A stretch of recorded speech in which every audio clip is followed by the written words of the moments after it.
Hi there. In this video we are going to be taking a look at this Tefal stand mixer, Powermix. Okay.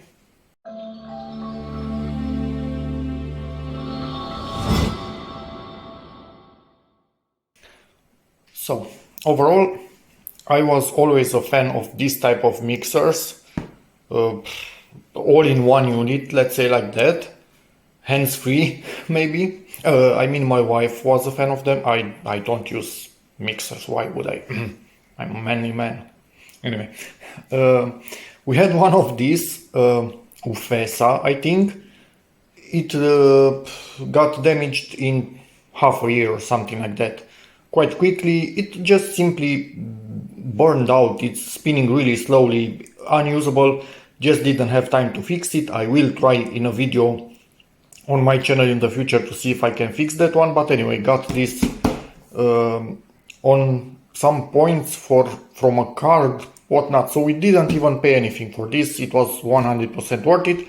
Up until now we were using a replacement of that Ufesa, just a total no-name small mixer. I don't even know where it is, and that thing refused to give up, but it didn't have this ball, this stand. It was the type that you just hold in your hand, but again it would refuse to crap out to get a new one, but we still decided that we need to get something nicer.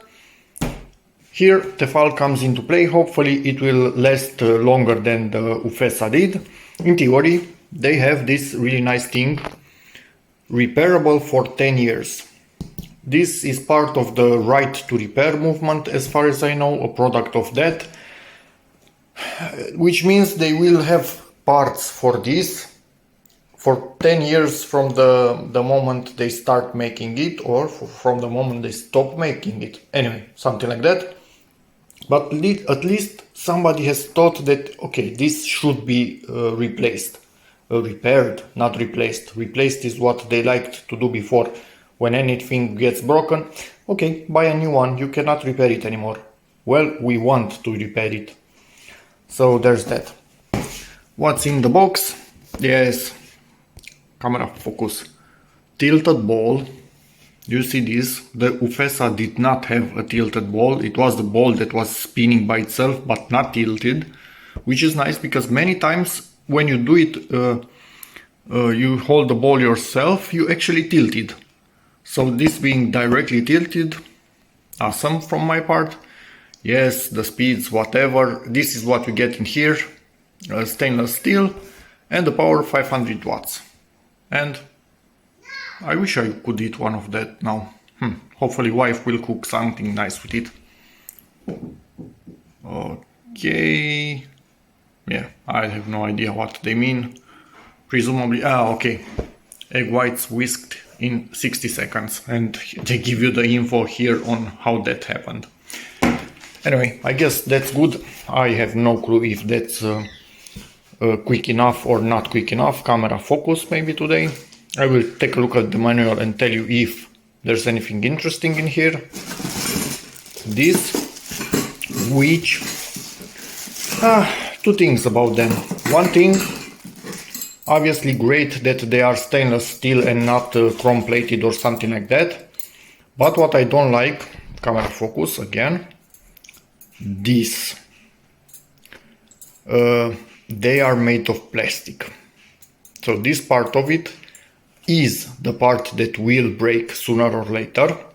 Also the attachment here, the attachment point, I like the ones that are simply welded, and I don't care how it looks. I don't want plastics like this keeping everything together.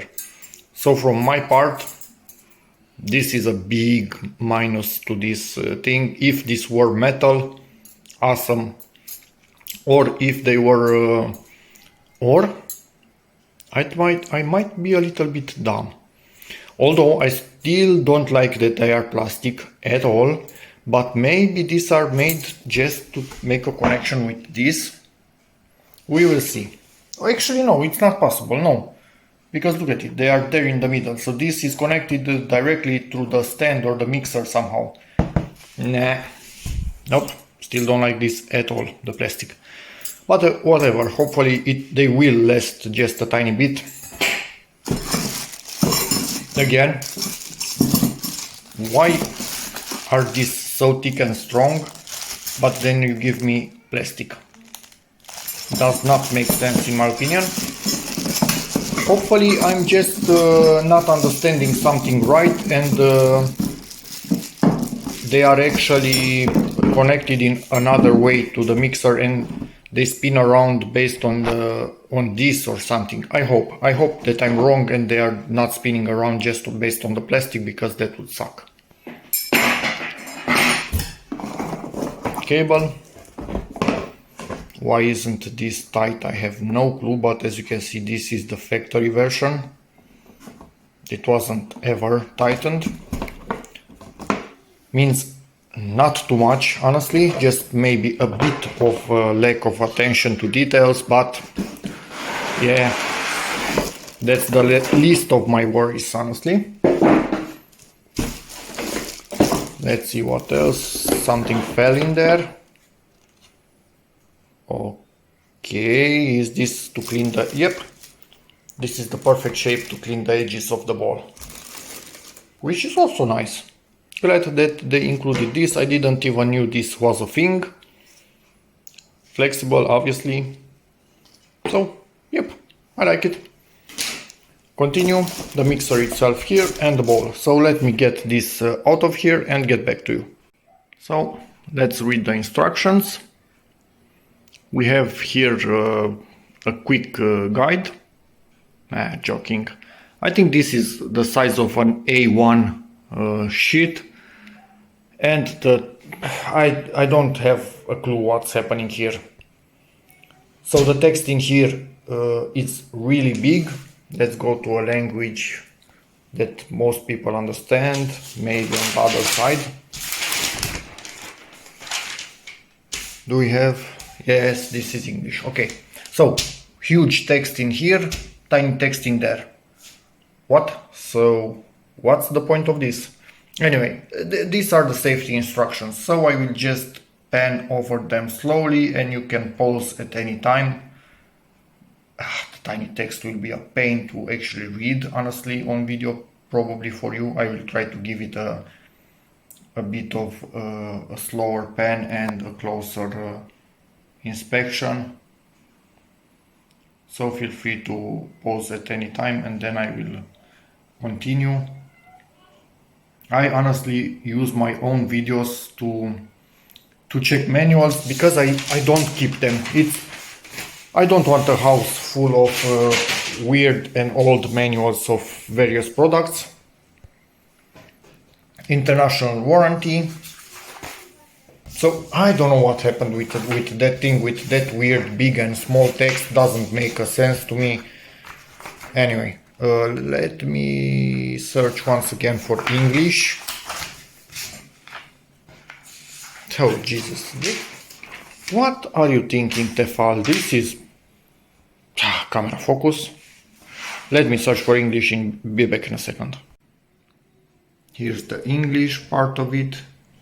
Actually, it's for all the languages in here. This is the English part of this thing. Hopefully you can see it. And for various countries, some info with how much warranty you actually have on it.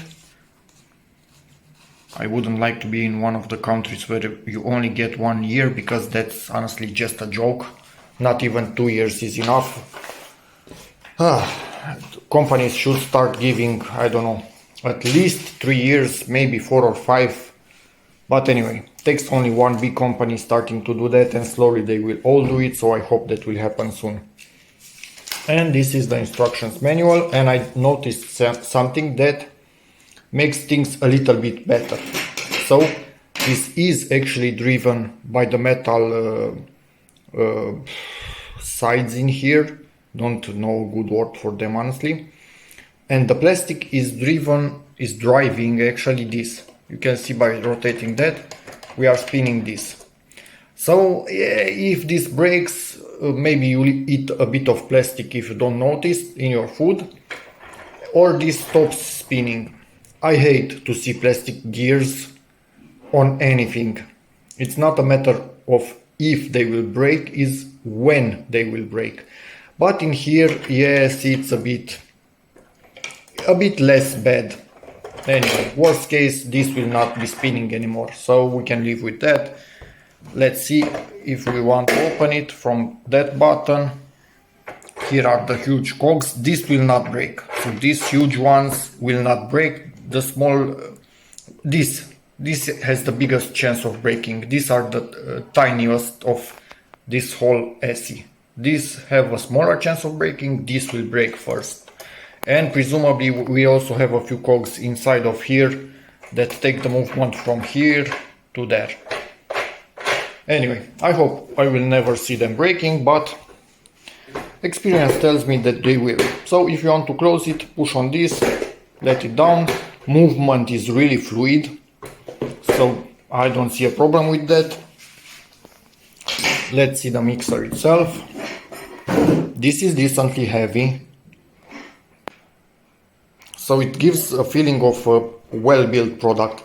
This throws me back to the days that we had a really old Romanian mixer that lasted, I don't even know why my parents gave up on it, because it was still going strong after 30 years or who knows what, and it's about the same weight that this one has. So from the weight and feel of it, in theory this should last a lot. Hopefully reality will give us the same impact. So all the speeds, and here we have a little turbo at the end of it, and we have the eject button for attachments. Is this something? I think that this is just for a bit of cooling right here. That's good. And we also have this attachment right here, but we don't have anything to plug into it. Presumably you buy edit stuff like this, and it simply plugs in here, which is again something that I like. Is it locking in place somehow?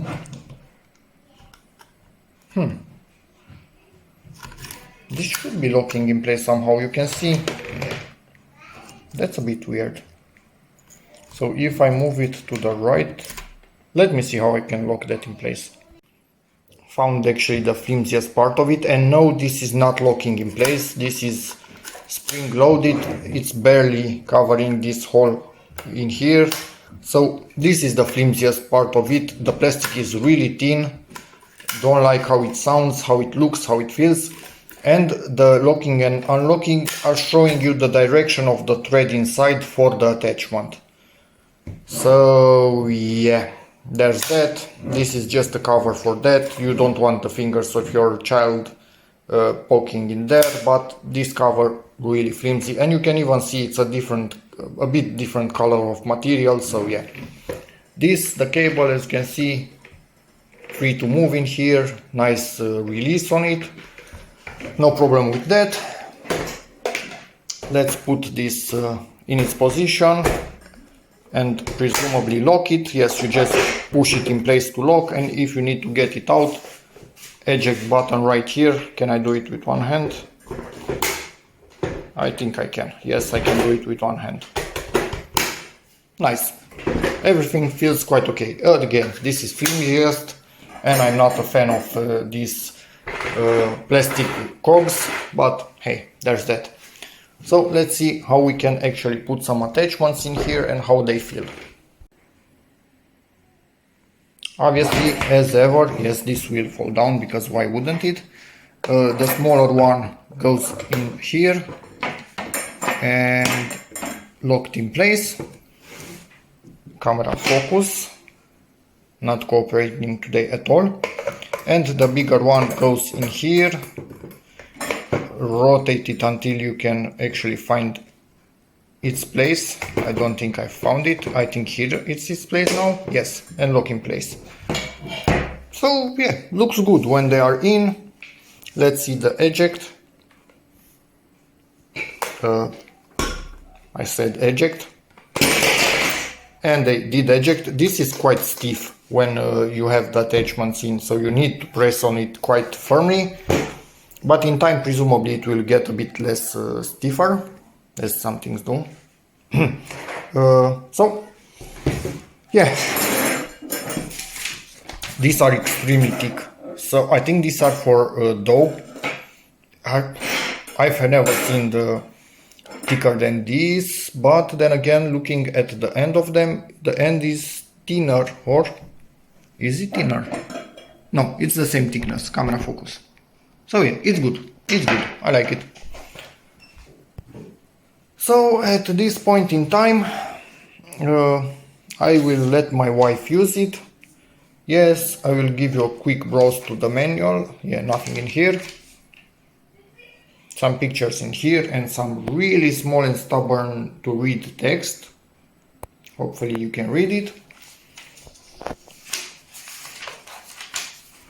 Yeah, they are showing us the whole operation of this, just in case you don't know it. I'm curious to read if it has some cooldown times, honestly. So let's go slowly until the end of this book. If you've lost yours, presumably this will help you. And Tefal seem to continue their dumb approach to having a manual that's universal for the whole world. Doesn't have any text in a particular language in it, apart from min, max, minutes, maximum, but those are not universal. Again, there are countries where people will not know what this means, but they don't have text. You need to guess. What is 9 minutes? Does it mean that for 12 eggs you will do them in 9 minutes? Or the 9 minutes is the maximum time before this overheats and you need to let it cool down? I had this problem with another Tefal product, an air fryer, and it will be linked in the description of this video to have a look at that video if you want. It's extremely annoying, so if anybody from Tefal is watching this video, stop this stupid trend. No, please try to print many books, more books, or at least put a version with text on it, real readable text, online, so people can check the manual online. This is just dumb. So what I'm thinking here, 9 minutes before this thing is overheating. If you are doing dough, it's 4 minutes and 50 seconds, which is weirdly precise. Couldn't you just say 5 minutes? But presumably they have a temperature sensor. When that gets to a certain temperature in their test, they say, hey, time's over. So this is what they got. At maximum power, eject. I've got no freaking clue what it actually means. Do we have? Yes, we have the... Or when you are using this attachment, this becomes a button, like you have on those things that you use with... That was weird. With your hand, the blenders. So this becomes a power on button for this end.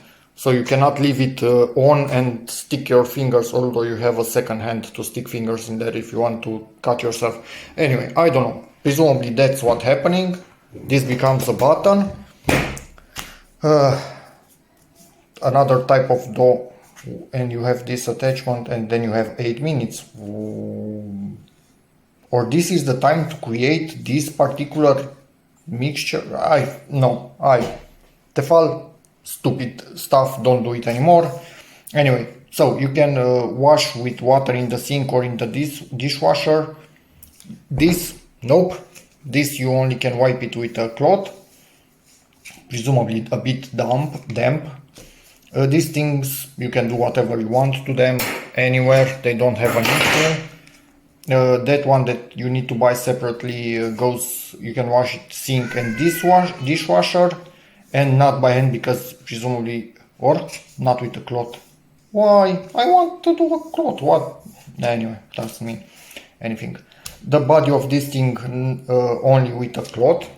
So this, let's show you exactly what I mean. And yeah, to lift that, you just take it out. That's simple. Once this is lifted. So the body of this, you can only wipe it the same as this one. The ball itself, you can do whatever you want to it. That's nice. This, we don't have it. Again, anything, this, you can do anything that you want to it. What else? We really don't have that, whatever that is, only with the cloth. And these things, again, you can do whatever you want to them. Tefal, we need some text. Click, click, click, click, click, really? Anyway.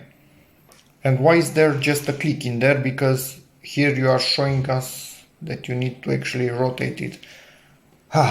Yeah, whatever. And here, again, some warranty info. Hopefully you can pause and read. That's done with the manual.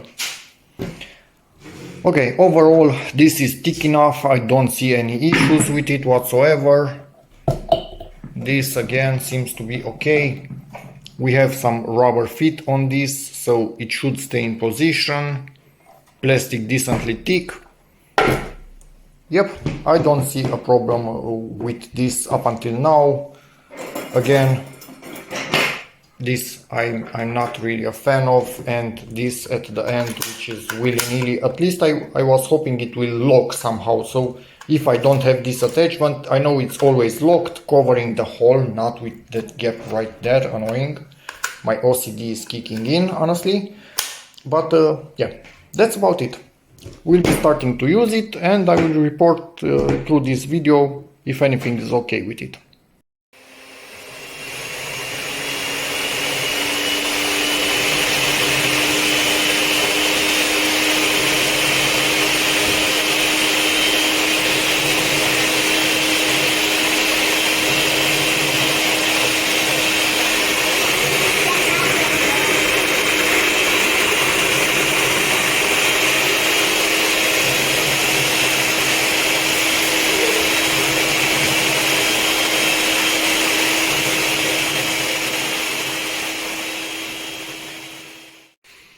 This finished the eggs quite quickly, as you can see, quite stiff, so everything is perfect in there. It's drawing air through here, getting it out through here, so it was a really easy job. It's not heated up at all, so you don't even know it was run.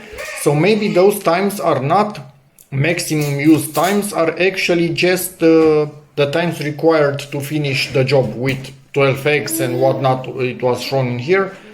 So I hope it will not have the same fate as the Ufesa, because that one died from overheating, and this one not heating up at all, much better cooling. Yep, all is good up until now.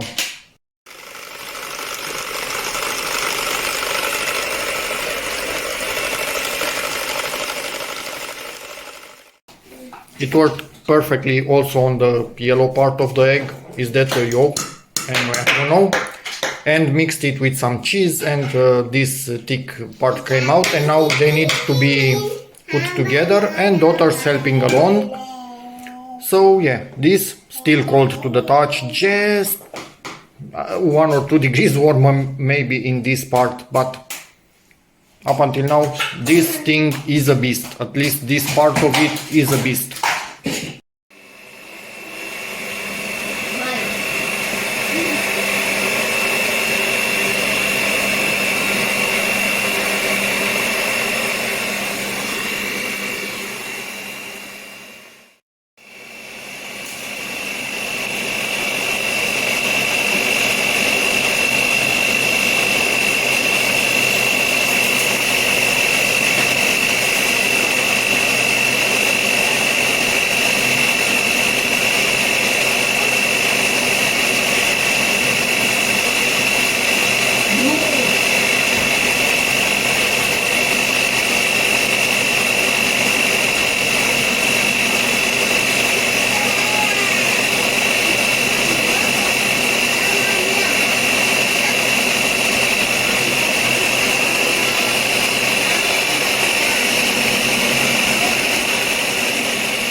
Job done. The cream is really thick, really uniform.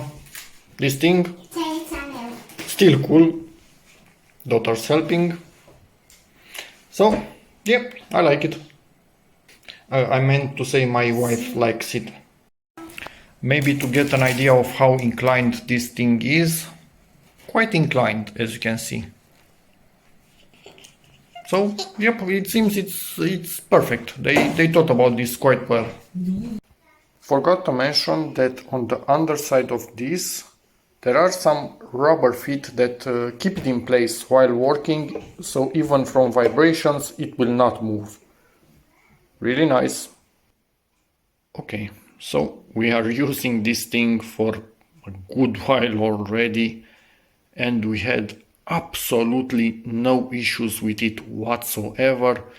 It's really cold while running, so that's a really good thing. It will not overheat, because that's the worst thing for an electrical motor, overheating.